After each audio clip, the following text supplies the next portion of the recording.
Hey, everybody. Welcome to today's webinar. I hope you guys will enjoy it. My name is Gene Holtzman. I'm the CEO of Mitchell Martin. We're a national staffing and technology consulting firm. What we've done is we've developed some really strong niches in areas such as cyber, cloud, and business intelligence, where we've built great talent pools, really trying to offer our best candidates to our clients, either on a full-time or contract basis. Just a couple of quick announcements. If you have any questions, and we encourage you guys to have questions, please type them into the chat window, and we will answer as many as we can during or even after the presentation. So if we can't answer something during the presentation, we will, the panelists will respond. We're also recording today's session, so you can either use it or share it with some of your associates. We have 3 panelists today who volunteered to share their information. We really appreciate their involvement. I do want to introduce Bill Murphy, Managing Partner of Cresting Wave. Bill? Sure. Thanks, Gene. Really great to be with everybody. I'll do 2 seconds intro to myself. My background for the last decade before joining Cresting Wave last year, I was the CTO at Blackstone, ran cybersecurity under me, as well as everything to do with our technology and a strategic investing group that invested in a lot of cybersecurity companies. Prior to that, I was one of the founding team at Capital IQ. So, being a CTO reporting to the board and to management for the last 25 years, I'm excited to discuss this topic because certainly on cyber matters, it has changed dramatically over the last 10 years. And I don't think that the way we report has changed fast enough to meet the appetite of the consumers of the information in the right way. So I hope, we got a lot of participants here, so it's clearly a topic that everyone's thinking about. I'm really excited to discuss it with Bill and Sean. So with that, I'll leave it to Sean to introduce himself, and then we can start chatting about it.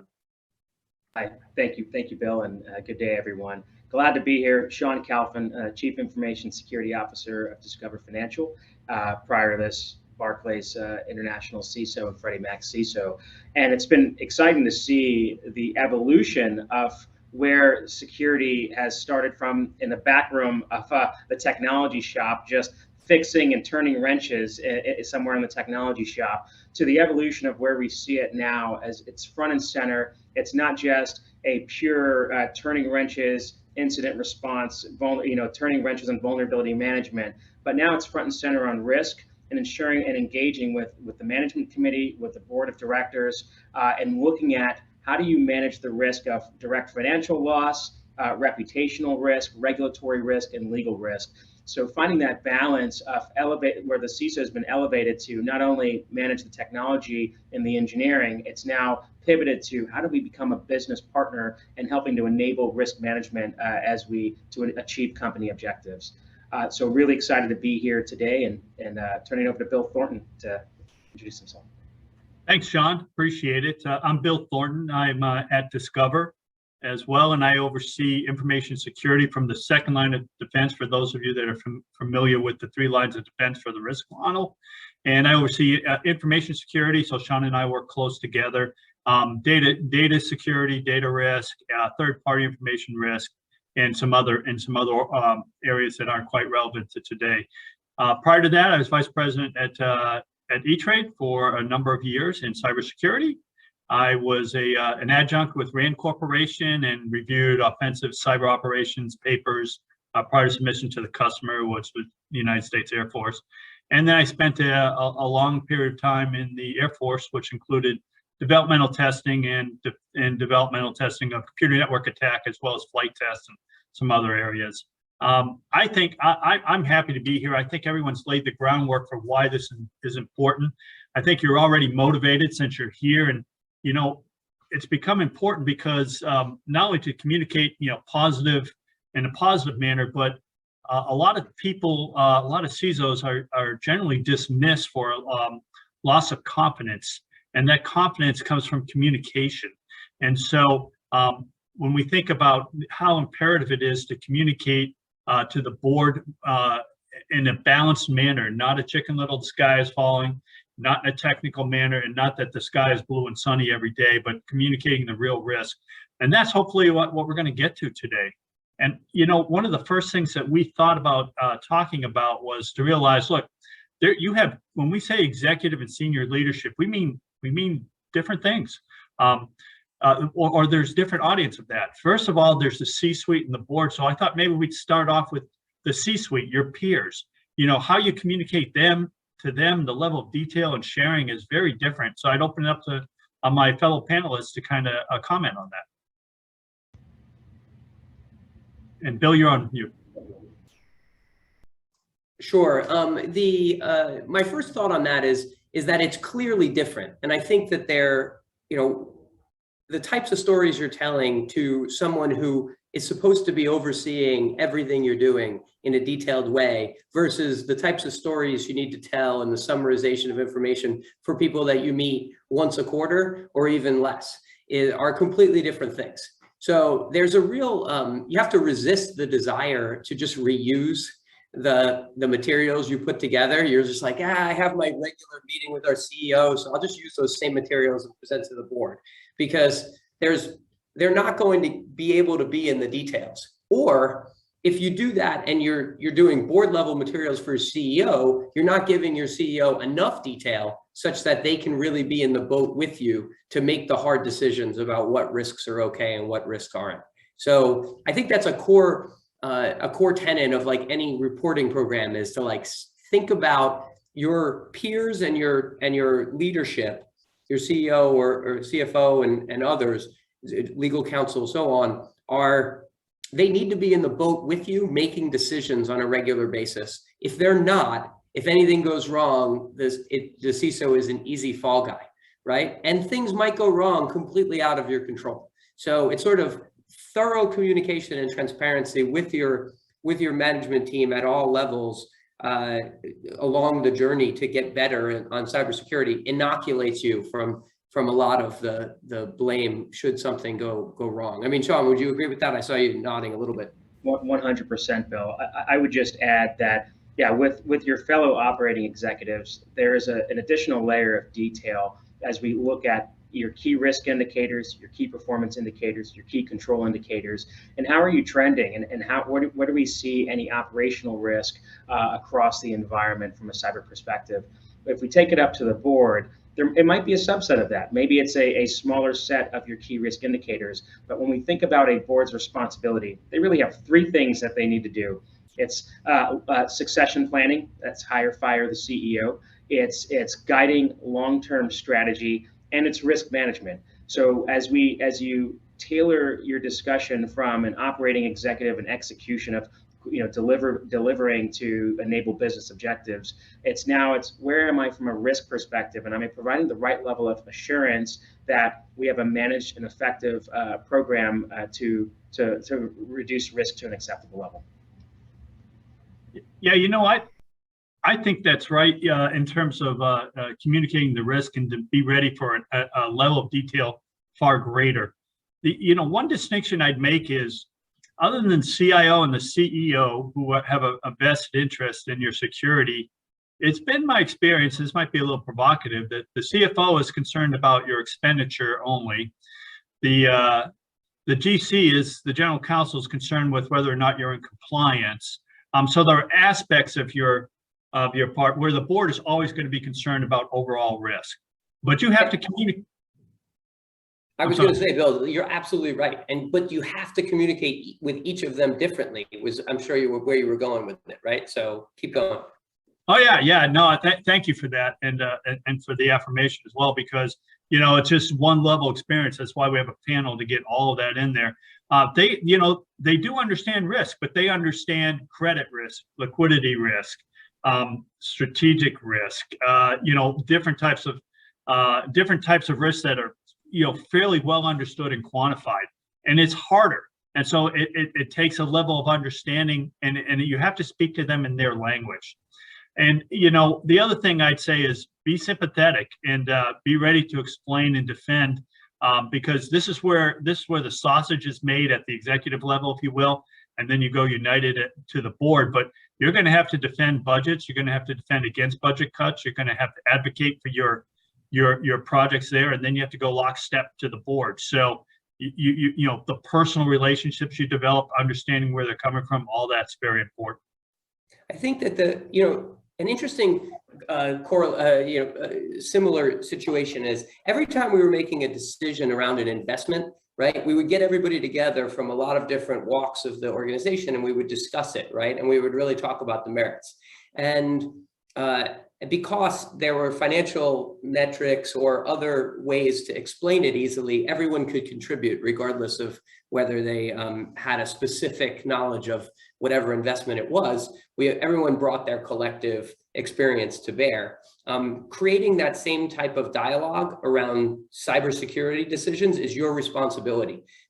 Because that whole, like the CFO saying like, or I don't know anything about technology, just do whatever you need to, is unacceptable, because once again, it'll create that all the risk is on you personally for every decision. You have to think about, how do I get the story such that they can understand it? And, you know, the concepts of what the risks are and why they're risky it is possible to tell it to them in a way that people understand. These are executives. They have the ability to get all of these concepts. So it's on you to turn that into a real dialogue with them and create a problem solving apparatus around these decisions, instead of just saying, well, I'm just going to report out and everybody will be fine with it, because, you know, that leads to everything's great until it's not. And then it's a disaster.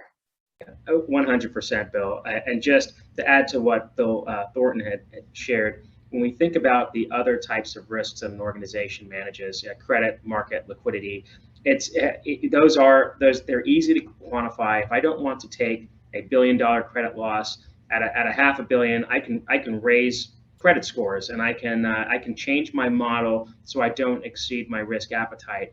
And it gets fuzzy in operational risk, but there are models that are emerging to where we can assign quantitative values to qualitative elements. And how do you start to normalize the discussion and have an apples to apples discussion with the rest of the executive team or even the risk committee, to where it's similar to the other risks that they evaluate on a daily basis. And that's imperative. I think there's still some evolution in our space to further advance that. But once we can get to that, and it's not well, if I invest 20 million in these other security solutions and capabilities and products, it doesn't mean risk. I eliminate my risk. And how do we at least get to some kind of quantitative model similar to how we execute DFAST stress testing or other types of models to get closer to having a more coherent and rational discussion on cyber investments and just risk management across the board. What do you think, Sean, on like speaking to that specifically in terms of the actual metrics, right? Like what I do find, and this sort of speaks to some of the questions that are starting to come in, is like, because you can't specifically measure the risk, right? You just don't know what the attackers are doing, and you don't know every line of code, and it's hard to be precise.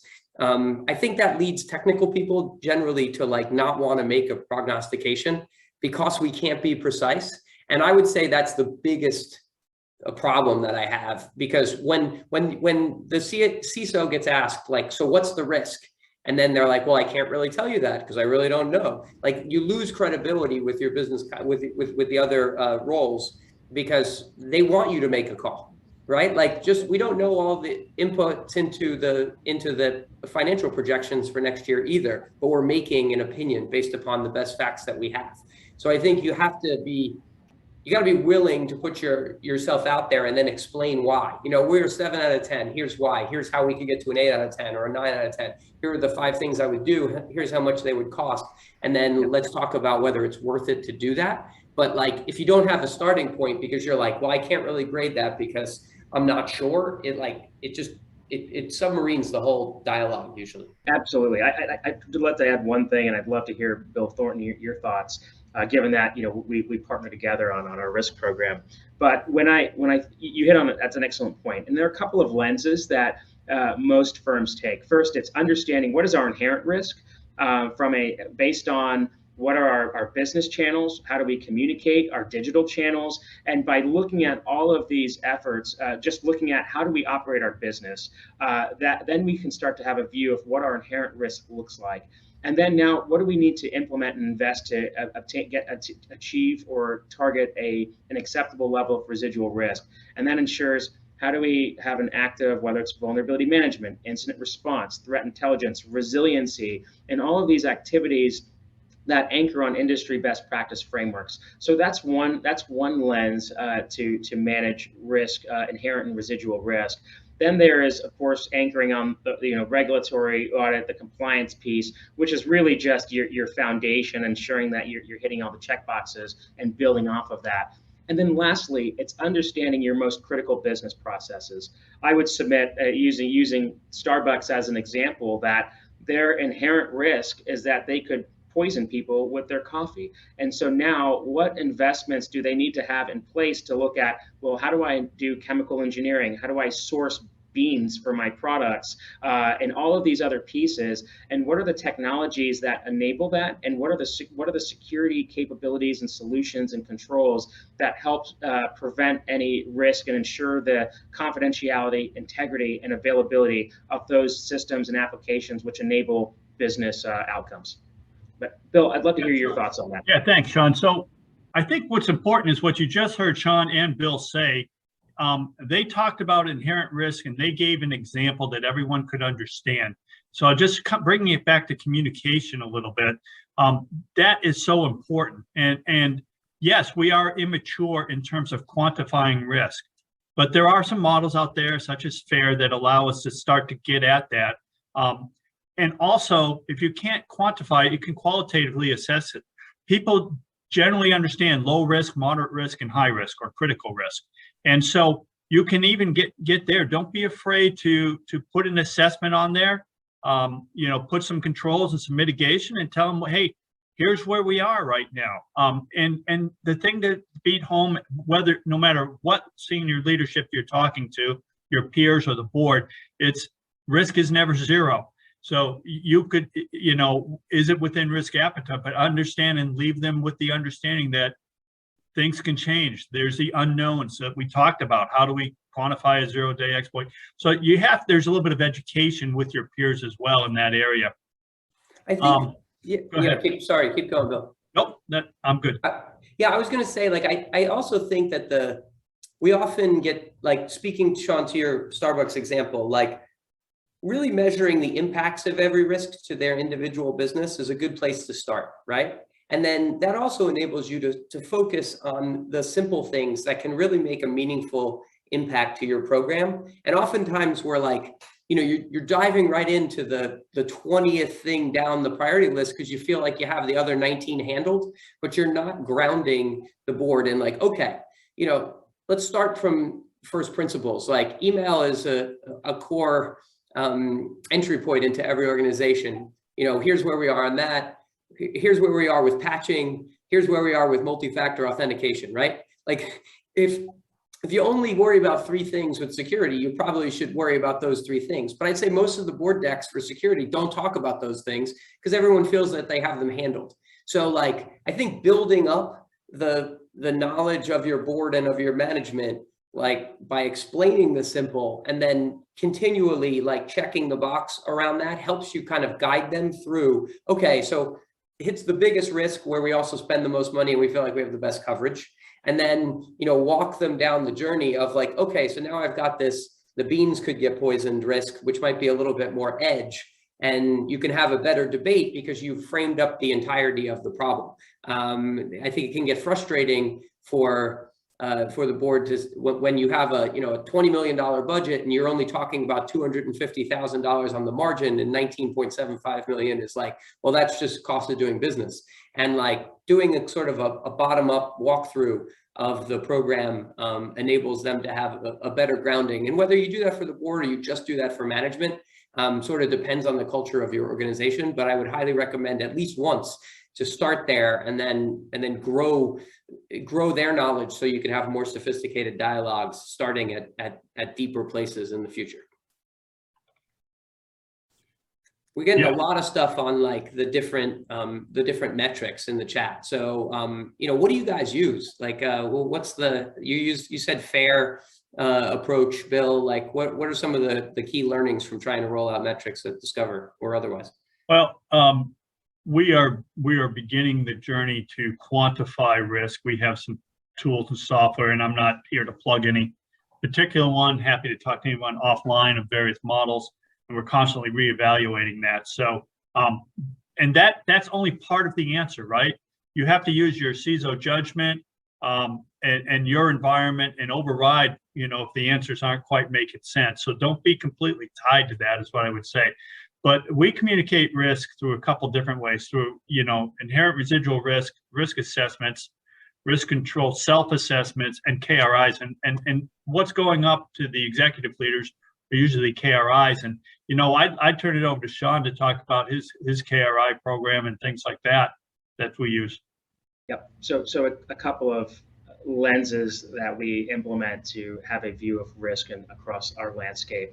I would submit the first is what Bill highlighted, our control framework. So anchoring on industry best practice when you think about NIST cybersecurity framework, et cetera, identify, detect, protect, respond, and recover.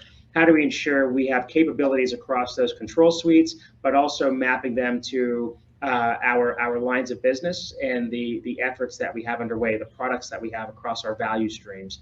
The other lens of that is another anchoring on another industry best practice that we've leveraged is our MITRE ATT&CK framework, which is an open source model when you think about the cyber kill chain from reconnaissance to weaponization to delivery to foothold, lateral movement, command and control, and then of course exfiltration. When you think about those lenses, there are a handful of pieces in there. So something down as geeky as how do we prevent against application DLL hijacking? But that's just one piece in that broader framework. And how do we ensure that out of every key major threat scenario, we may not be able to make the investment in every single piece if it's not economically feasible, but how do we disrupt that kill chain to reduce an attack? And some of those, and then taking it up a level, as Bill highlighted on the like email as a vector, what are all the main vectors and channels? You have email, you have web browsing, you have your SaaS, a complex SaaS ecosystem, your third-party ecosystem.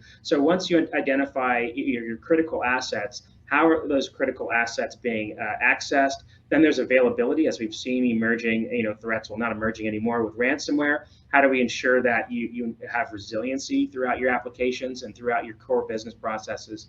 But that's really the X and Y axis. And then we continually test that through penetration testing, red team, ethical hacking, all of those capabilities to ensure control assurance, effectiveness, and any areas for improvement for continued operational uplift. One of the things that I see a lot at companies is not sharing where the blind spots are, because obviously everybody doesn't want to air any dirty laundry, but a combination of not sharing the blind spots and feeling financial pressure to only do so much is a really bad combination, right? So what happens is, CFO comes down and says you can only increase budget by 4% or something like that. And that's completely disconnected from the strategy of security, right? That's just sort of like an edict, right? Now, so the CISOs just say, okay, well, I'm going to put together a budget within 4% and then we'll just deal with it, right? And like that can't be the way. It has to at least say, okay, I did it with 4%, but that leaves me missing this, and this that are creating risk inside of the organization. And like having an intellectually honest discussion on whether it should be up 7% or 8% or 15% is like absolutely critical, or else you're just, once again, you're playing with fire on having a problem in one of those blind spots. Well, you never brought it up to me, and then it's like, well, you told me I couldn't go up more than 4%. And well, if you had told me, I would have definitely enabled it to go to 8, right? So we get stuck in like the or without explaining why we're making those or trade-offs very, very clearly. And ultimately, it all comes down to dollars. It comes down to what are the risks, and then how much does it cost to get rid of those risks, and what's possible and what isn't, right? So try to put it in that language, and that's stuff that people generally understand. They really don't care about like, oh, well, I'm going to put this database in, and then I'm going to fault tolerance over here, and then it's like, forget it. Just be like, we're going to make the business more resilient, and it's going to cost $2 million, and it's going to take 3 months. Do you want to do this or not? Okay, what are the other chances? Oh, could we do it a cheaper way? We could do it a more expensive way, and then try to talk to the pros and cons. But like, you have to summarize at that higher level.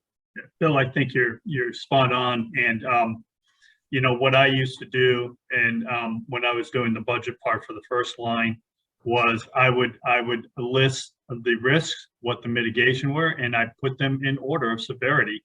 And where do you guys want to draw the line?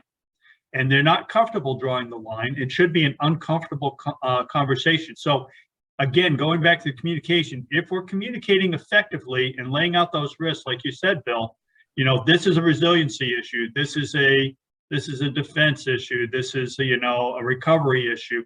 Do you want to be able to recover from a ransomware? Because it's really a question of when, not if, right?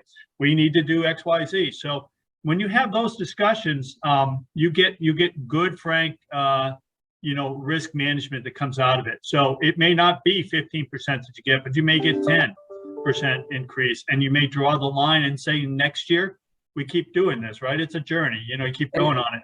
But to your point, worst case scenario, you're documenting that we collectively made a decision.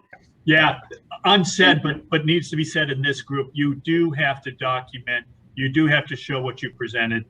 So I think that's part of communication too. Is they have to act on it, and but you're presenting in a way that they understand. Here's the risk, and that's just critical. Sean, I think you're going to jump in.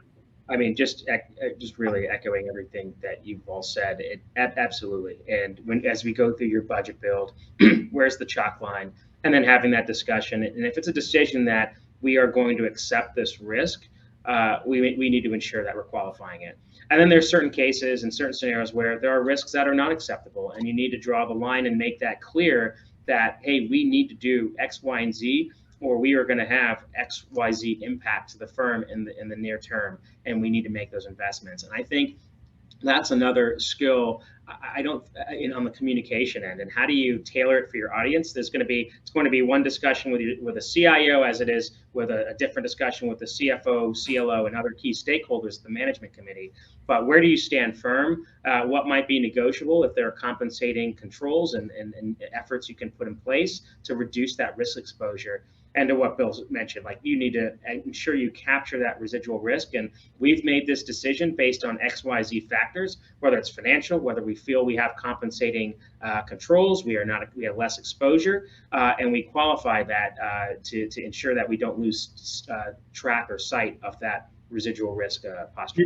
The one more thing, if I could jump in, is the part about, again, we're still sort of on the C-suite maybe, or we're kind of, most of this applicable to everyone, but we're really talking about the C-suite right now, because you're not going to have those budget discussions with the board. But you have really got to go individually to them ahead of time to make sure, if you go and present your slides and your presentation ahead of time, get their views, get their thoughts, try to incorporate it, try to show some sympathy for their point of view. You're going to make money. You're going to make some points there, even if you don't end up changing it. The personal relationships and everything, I don't think can be understated. And that's something that I don't think CISOs 15 years ago had to worry about. It's building trust. Yeah, totally. And I've been on like 15 different boards, mostly small companies and stuff. And like, I have to tell you, understanding from their perspective, the pressures that they're feeling are also sort of key to understanding how best to communicate with them, because like it's both a very powerful position and a completely not powerful position at the same time, being on a board, right? Because you can't impact the operations, and you have limited time to be impactful because you want to bring value, right? So it is, if you understand that, you're like, okay, how do I really maximize the core messaging that I need the board member to understand, so that we can have a strategy discussion and really roll up the information in a way that you're like, okay, here's the key risk, here's what we're debating, here's what you could be, helpful in, because the board member wants to feel like they have a good handle on it. And oftentimes it's either information overwhelm, and they don't have enough time to do it, or it's just nothing of substance and everything is awesome, which is usually not the case too. And you got to thread that needle where you're bringing up the issues with enough detail for them to contribute, but not overwhelming them, which is, it's hard to thread that needle. But I think you have to try. And Bill, like, the one-on-one time is like absolutely super helpful if you can get it. materials ahead of time, giving them a chance to ask questions. Like, highly recommend doing all those things so that you get out of the stupid questions in the board meeting where you're like doing remedial catch up for one member, and and before you know it, you're out of time and you can't actually discuss the two issues that are critical to the business. There's a lot of great questions and comments on the chat. One of them, again, more probably for your executive committee peers, I thought I'd just pull out, and that is, how do we all request FTE expansion? In terms of burnout, attrition, retaining talent, and increased workload. I assume those are all the things from Charles. So I'll jump in last. I'll open it up to either of you guys. Yeah, I think everybody generally knows how hard it is to recruit people, so that's like helpful. The media is being helpful in that. But go ahead, Sean. No, that's when I look at this, and this is a constant challenge in every place I've been, where it's that polarity of how do you. Part of it is the retention of that talent when you have the average rate is continuing to increase significantly every year, and so how do you find that polarity and balance? I don't really see an issue where it's requesting an FTE expansion, and if it's an area that ties back to those risk elements that we discussed, haven't had significant challenges when I look at it. But it's really, again, how do you present the risk and frame the risk in a way that's going to resonate, and really where we need to make those investments. I would submit, so there's two pieces on that I would tackle is, some of that is, as you look at realigning your teams, do you need more security architects, engineers? Do you need more incident responders? And as the threat narrative changes and you take advantage of like automation and other pieces, maybe we might not need as many governance folks, and you focus on other skill sets. You start to, it's that polarity, that case of polarity management as you calibrate your operation. I would submit on the recruiting and retention. We really, as you anchor on, how do you first keep pace with market competitive rates, but then you also, how do you ensure like you're finding the team management and ensuring that it's a great culture? Like we have like no a-hole policies, right? How do we ensure that we have a fun culture and we're empowering our teams? And when I look at even my job as a leader, really three main functions. It's ensuring that the teams are empowered to execute and deliver. It's ensuring that they have the tools to do their job and execute and deliver, and then removing the roadblocks and providing that top cover and creating that environment where people can feel free to speak up and open. And I think culture is critical on the retention team, on the retention side, and then balance, and that ties into burnout management. How do you ensure that if we surge for an incident or surge for an activity, we're pulling our guys off the line and getting that, and guys and gals, and giving that time to relax and get some time off to balance it, because it's unsustainable at this current rate that we're seeing. So I don't have anything to add to that other than I will say a very short time ago I had to go to the CEO to request FTE expansion. The way I did that was, so I thought the culture and all that was good. So let me just hit the other part of the question. And that was, we had to go to the CEO directly. It was during COVID. It was really important. I said, here's what we ought to be doing. And we'd have a discussion about that. If there was general agreement, here's what we're doing. Great. And it's prioritized. Here's what we're not doing. Are you comfortable? And the answer was no. In the height of COVID, that was not the answer, and we received support for additional FTEs, and that's the way you lay it out. Here's the risk. Here's what we're doing. Here's what we're not doing. Are you comfortable with that? Here's the risk rating. Things like that. And Bill, I'm sorry, I think you were jumping in. Yeah, no problem. Well, I did want to say, like, I think relying on FTE expansion is in this industry with the risks associated with retaining people is like, it's almost like a losing treadmill that you're going to be on and forever. So there's a little plug for what Cresting Wave does. So what we do is we curate new innovations, and a lot of them in cybersecurity. So we understand people's environments, and then we recommend new solutions.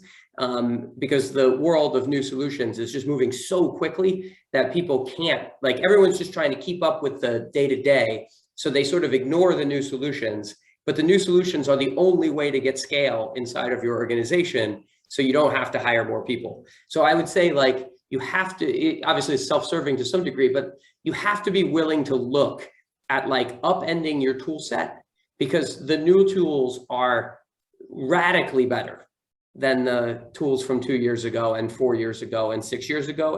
In cybersecurity, more than any other part of technology, is just like massive innovation.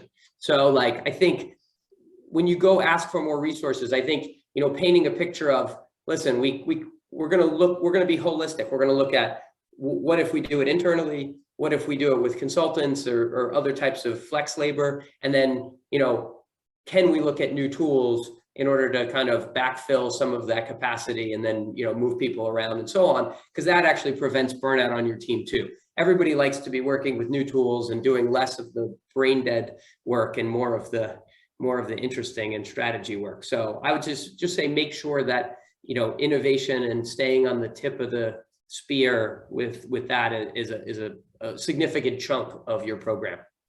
Yeah, and I think what you both said was, you know, you really have to be, if you're going to request FTE expansion, you need to have evaluated all these other alternatives and opportunities.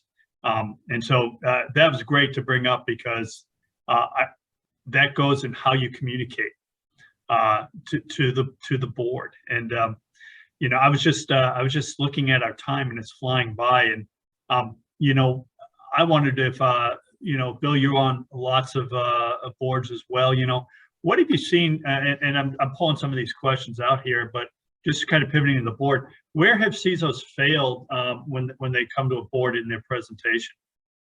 I mean, the biggest failure is too much technical information. It just doesn't matter. Like, just, you know, who cares? If you have a name of a single product in your presentation, you should probably redo it. Right? All that matters is you've got a certain set of a certain set of controls or control areas. You need to explain those clearly. Like I said before, like, are your systems up to date? You know, are you protecting against email? Is your perimeter secure? How's your cloud security? Like, these basic concepts that everybody can understand, and then have discussions around how do you push each of those forward. But, like, talking about, well, we're going to put Cloudflare, and then we're going to do this, and we're going to use Palo Alto. It's like immediate, like, just gloss over. And the CISOs are nervous. You know, being in front of a board is a nerve-wracking experience, especially for, you know, for certain, you know, introverts and so on at times. And they just, like, they get transfixed on their PowerPoint, right? And they're like, I'm going to get through this. I'm going to read through it. And, you know, it's not, the point is not to do that. The point is to summarize, to have a real conversation, and to, if you see them glazing over, you know, bring it up a level quickly to, you know, just the risks, and summarize and simplify the messaging. The only thing I would add, Bill, is, and completely agree, is how do you ensure that you assume that they've read the deck? You assume that they've already digested the material, and they will likely have their questions. But yeah, being succinct, and it's about, and I, even going through this, having been a CISO for many years, you iterate, you learn, and spending time on the one-on-one with board members. It's how do you be able to tell the entire story on one page and up front? Can I give you a view on one page in that executive summary of what's the external, the threat environment, efforts underway? What are you doing in your programmatics, and how are you delivering against what has been committed to reduce risk? What does your audit and regulatory and risk environment look like? And what do you continue to do over the next quarter? And what do you see? What do you obviously in risks on the horizon? And then, yeah, having a small suite of key risk indicators of, hey, where are we trending? Where do we see? Are we within our risk appetite? But giving them that simple view, and then if some board members are a lot more technically inclined, and they're going to dig in and double click in a few areas, and you need to be able to respond to that, but also take it up to a level where their peers will understand that. Most of our board members are pure former bank CEOs. It's a different, it's a different way we need to communicate with them. I mean, the way that I always like to do it was like, I want to flip pages, but I never want to read anything on the page, right? You want to flip the page to user behavior, right? We think we're improving as a firm. We've really committed to user awareness this year. The stats are going in the right direction, as you can read, next page. And then you can give them the detail. And everyone always says they read the deck beforehand. I don't necessarily know if that's a truism, right? Like there's a lot of people who say it and then ask some question that's clearly answered on page 5. So by flipping through, it sort of gives them the opportunity to glance at everything as you're giving them the summary of each piece. I guess the other piece to just really highlight for everyone is that you are explaining to the board your cyber program, but you are selling yourself.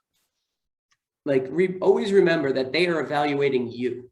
They're not evaluating whether we have email security, and they're basically saying, is this a person that I can trust in such a core position in my firm that it's not making me uncomfortable that your name is in that box, right? So this is a performance to build trust so that they can then let you, execute your vision to make the company safer. It's as much that as it is about pure information.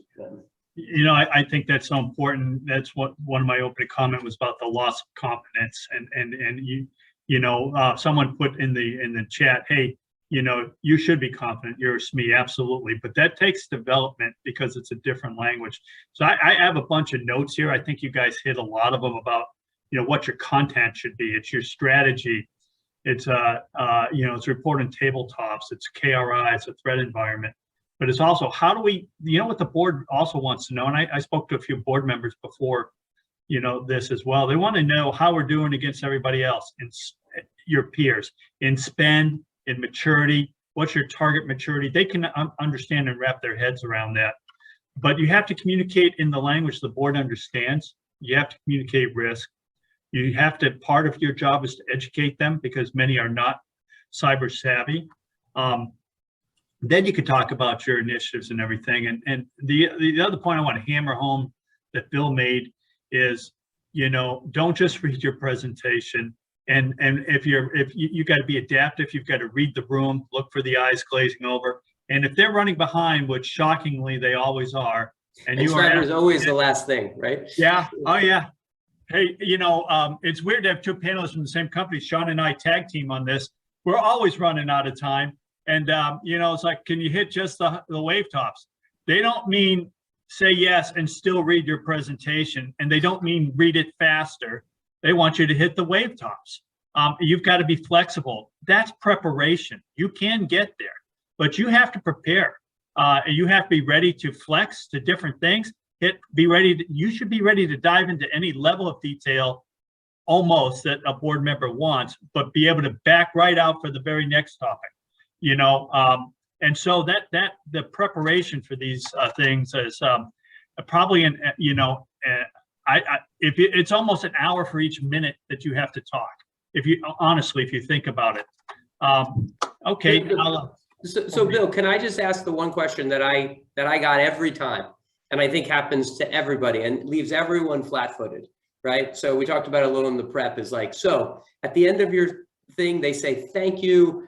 I really appreciate you keeping Discover safe. Way to go, guys. And then they look at you really seriously, I'm sure, and they say, do you have everything you need to keep us safe, right? And obviously, there's risk, right? We can't get to 100%. How do you guys answer that? Or how do you recommend other people approach that question? Because that usually gets a lot of humada, and because you could always use more, right? You talked to Bill, you said the Pentagon could always use another $5 billion, or they could spend it if you gave it to them, right? So bottomless pit. Right. So how do you respond to that question? Because we got that every single time, and you got to be careful about answering it the right way.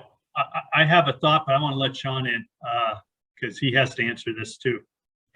Yeah, actually just got it last quarter. When I look at this again, first, you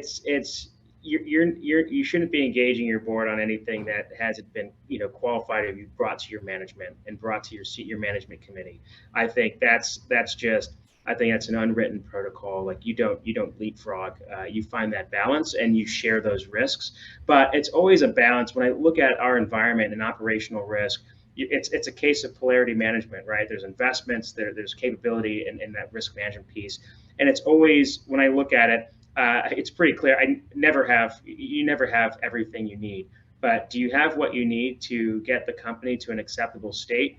I've been fortunate in most cases to have had that. Hey, we have what we need to manage to an acceptable state, but we continue to monitor, and that continues to shift, and we need to make sure we keep an eye on it in an ever-evolving risk environment, because the next threat or the next threat's around the corner, and we need to ensure that we remain vigilant.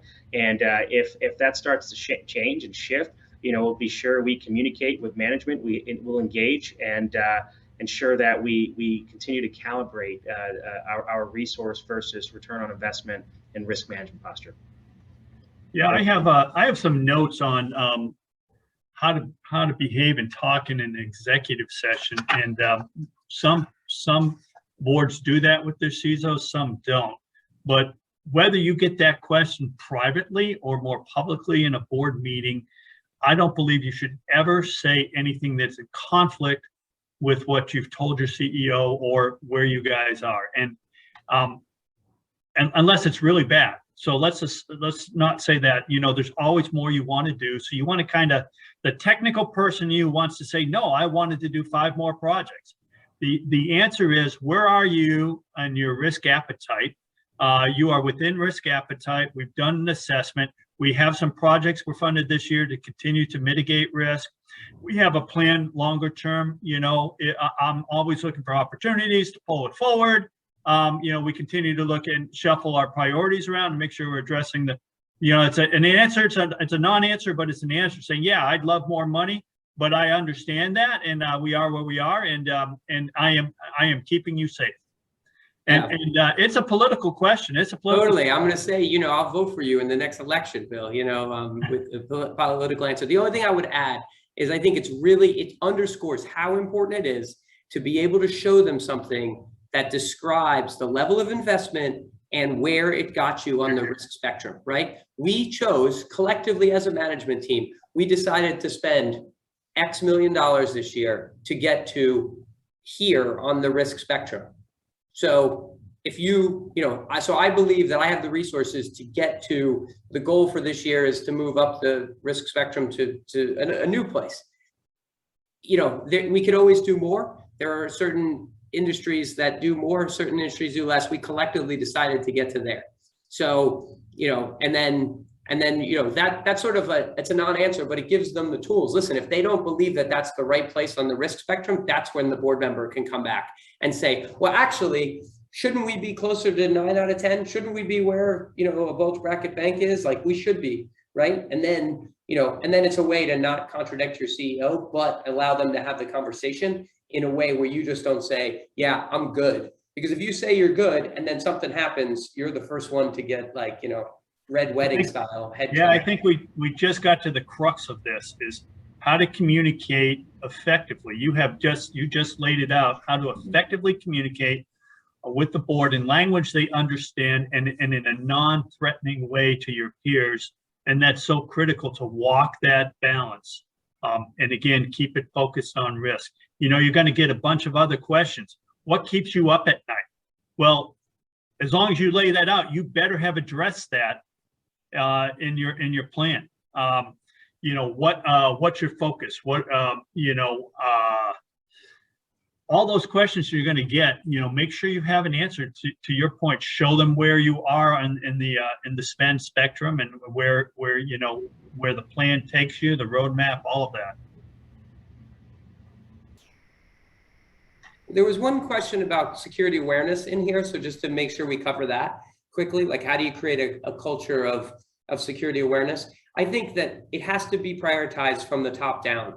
It needs to be something that the CEO values and makes it clear that he values. So, phishing training, other types of tools that enable you to get security awareness information effectively in the hands of every person at your organization, like those campaigns are really important, but they won't have any teeth if your leadership doesn't take them seriously. I also found that competition is incredibly positive there. So if you start having metrics where each business unit gets a score on security awareness, and then you post all those metrics, the day you post them, the laggards are like in your office trying to get better, and they just wouldn't have that type of motivation if that wasn't there. So those are two techniques that I would recommend for security awareness: top-down pushing, and then metrics and creating competition between groups in order to improve in terms of their security score. I would add that a couple of the external threat environment and what we've seen over the past few years have really helped move it up onto the top of leadership's radar. If I look at this, even just 10 years ago, it was a different story of trying to push the importance and getting the CEO's time and attention and getting that engagement was a lot more difficult than it is now, right? Just given what the environment looks like and how great of a risk it is. But Bill hit it on the head. It's understanding. It starts with creating that burning platform. Here's what's at stake for us as a company if we do not have attention to the right cybersecurity elements and risks to the firm. And then really articulating the why, communicating that, and then having additional champions. It can't be the cybersecurity team or my teammate Bill's risk team being the only champions. It's really partnering with other teams and organizations across the firm to really have them champion and help drive and push this awareness and the importance of it, and integrating it into all of our decision making. So when we think about all of our new products at the top of the value stream within your business units, ensuring that they understand what the risks are to their key products. Do I have a digital mobile web product? I need to ensure that I have a resiliency and availability. I'm protecting that data. There's confidentiality. I have the data appropriately tagged, encrypted, et cetera. Ensuring those right pieces, and it's education across multiple elements of the firm. One other question that came in here was just around supply chain, and it's this might be somewhat controversial. It's like, I don't think people really understand how brittle their company is related to supply chain risk of all different types. I guess we saw some of it in the shipping supply chain with COVID, but like most of these software companies, like you're dependent upon them, SaaS companies and otherwise, and like you don't have great information. You do the best you can to have a good program to oversee them, but there's no way to be 100%. So I think like talking through the fact that there are limitations because it's impossible to really have even close to 100% resilience, security, and so on with a complex supply chain in any company. And like inherently, I think your management team knows that, but I think you have to say it, because otherwise, once again, you'll get blamed when at the end of the day, if you didn't control something that's uncontrollable. So I think trying to force a really open conversation around supply chain would be a good learning experience for everybody, just to level set that fact that, there are certain things we can't do. Yeah, I think there's a couple different, spot on, Bill. And, when you think about supply chain vulnerabilities, you're vulnerable kind of two ways in the software. You're vulnerable potentially as a vector for attack, or that it is an attack in itself because it's in the source code, as we've seen it happen in SolarWinds and others. And then there's the supply chain disruption if for some reason the service goes down. And I see the question on that. And the thought on that is you need to identify your critical business processes and everything that is associated with that. And then you need to have a plan, a recovery strategy that does not include that supplier or that service. Whether it's a manual workaround temporarily, onboarding another vendor. I also have business continuity and crisis management under me, and so those are things that we've really spent a lot of time this year on. Is that sort of resiliency and ability to operate without certain vendors coming in. I'm gonna say it's a wicked problem by definition, and a lot more to come. And I anticipate a lot of federal guidance coming around this as well. I would just add that there is and the complexity is beyond, beyond third party. It's fourth party and beyond. And it's how do you ensure that for your most critical assets, as Bill mentioned. And there's some instances where there are some key critical providers that there's not many others out there. They are a key choke point. And so how do you manage that risk? And what are they in the middle of a core, revenue generating operation or something to that effect? And so how do you ensure that you have awareness of that and just understand what's my risk exposure? And then do I accept that? Do I transfer that risk, or are there mitigating measures such as finding another path? Great.